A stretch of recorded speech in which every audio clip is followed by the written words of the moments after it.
Hey everybody, it's Cindy here, and yesterday we talked about healing our inner child, and I'm going to continue with that theme a little bit today and talk about when our buttons get pushed. You know, those triggers in life, those moments in life where we emotionally react to something, whether we show it outwardly or not, or if inside we're just going, oh geez, I'm really uncomfortable right now, I'm really upset right now. Or maybe we show it, by being angry on the outside or crying or feeling, just showing some upset or despair on the outside.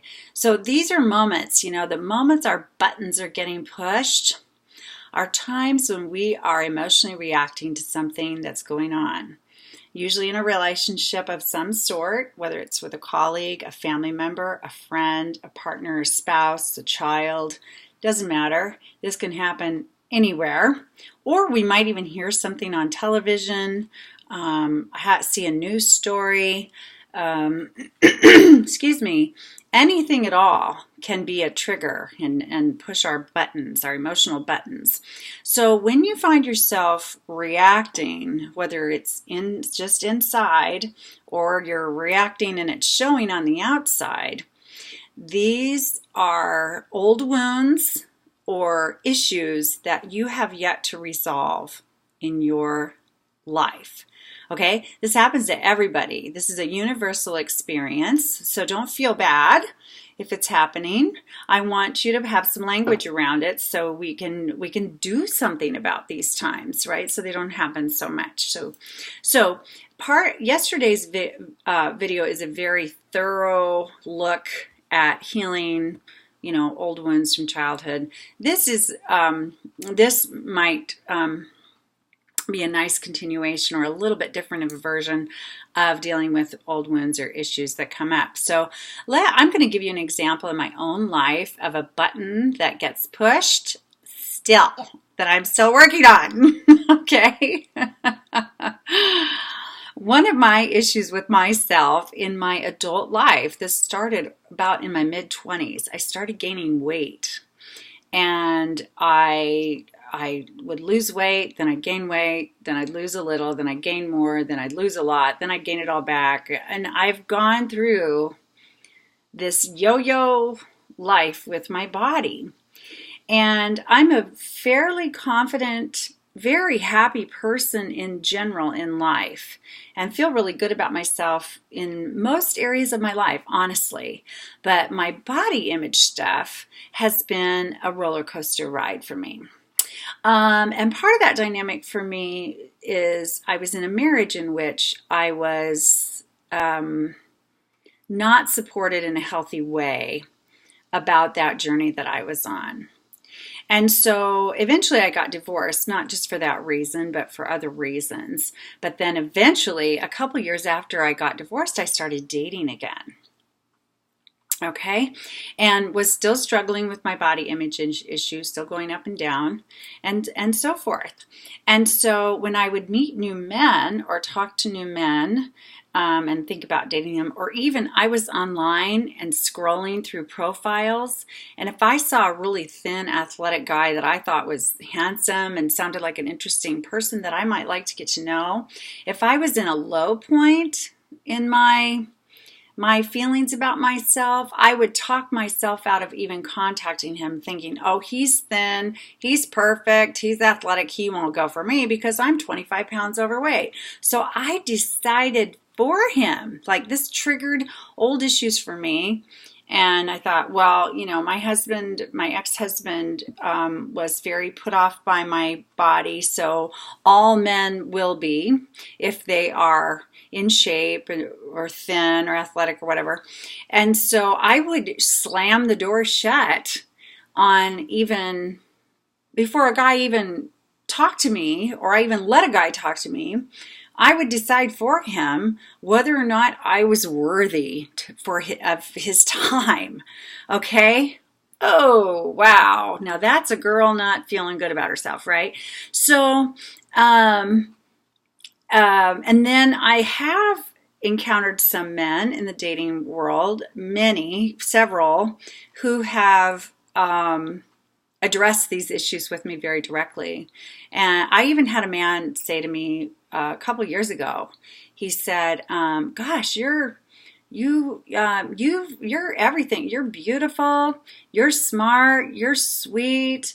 You're fun to be around. You're educated. You're self-sufficient. You're financially responsible. You're a great mom, but you're overweight, and so you're not the whole package.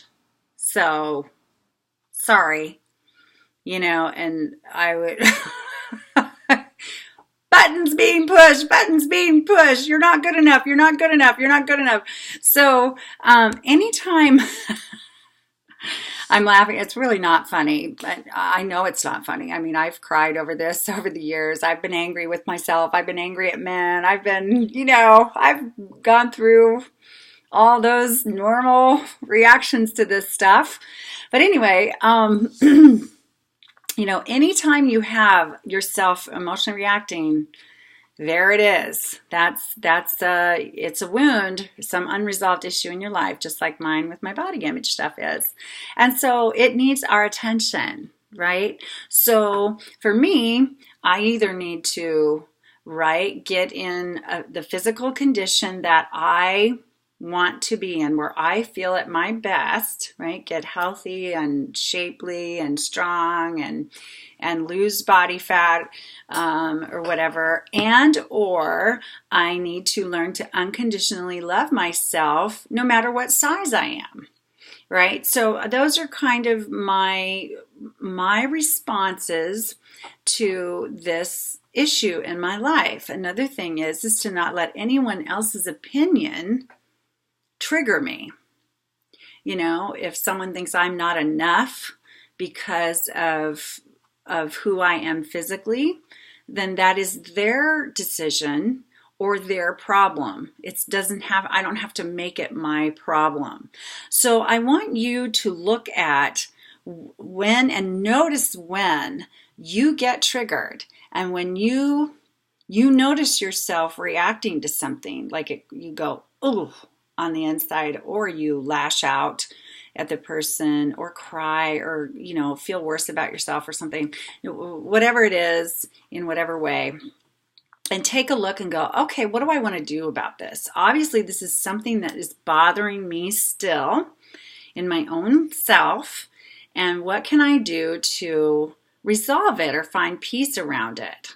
And so I am in a new chapter in my life of dealing with this, facing this issue with myself.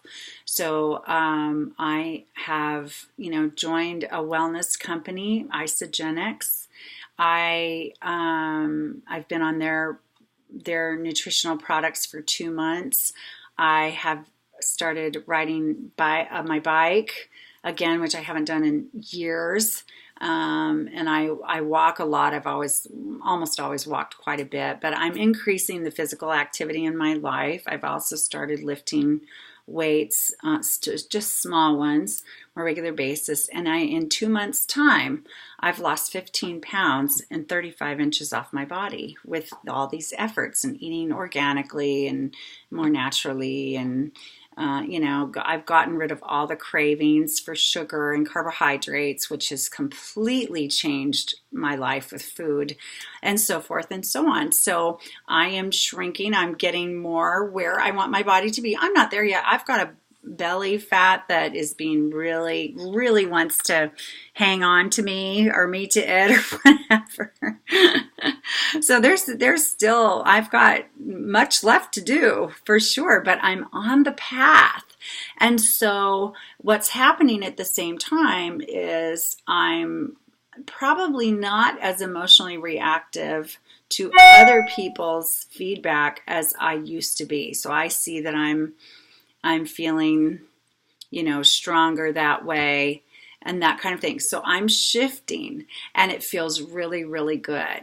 It feels really, really good to not have that be such a sting of an issue in my life. And so that's what I want for you, is for you to eliminate your triggers or lessen those hot buttons that get pushed in life, because it is a weight off our shoulders, and life will feel better each day. as we get those knocked down and eliminated. So I hope you can use this opportunity to notice a little more how you're responding to certain things and realize what's behind it and find your way to peace in those issues. So I wish you a wonderful day, and I will talk to you again soon. Bye-bye.